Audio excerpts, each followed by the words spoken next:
this universe is like water. It is fluid, it is transient, it is changing. You are something the whole universe is doing in the same way that a wave is something that the whole ocean is doing.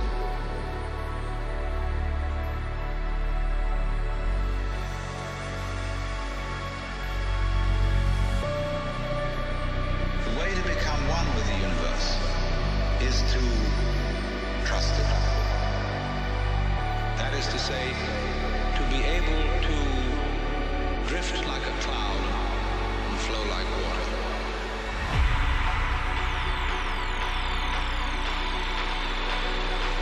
Seeing that all life is a magnificent illusion and there is absolutely nothing to be afraid of.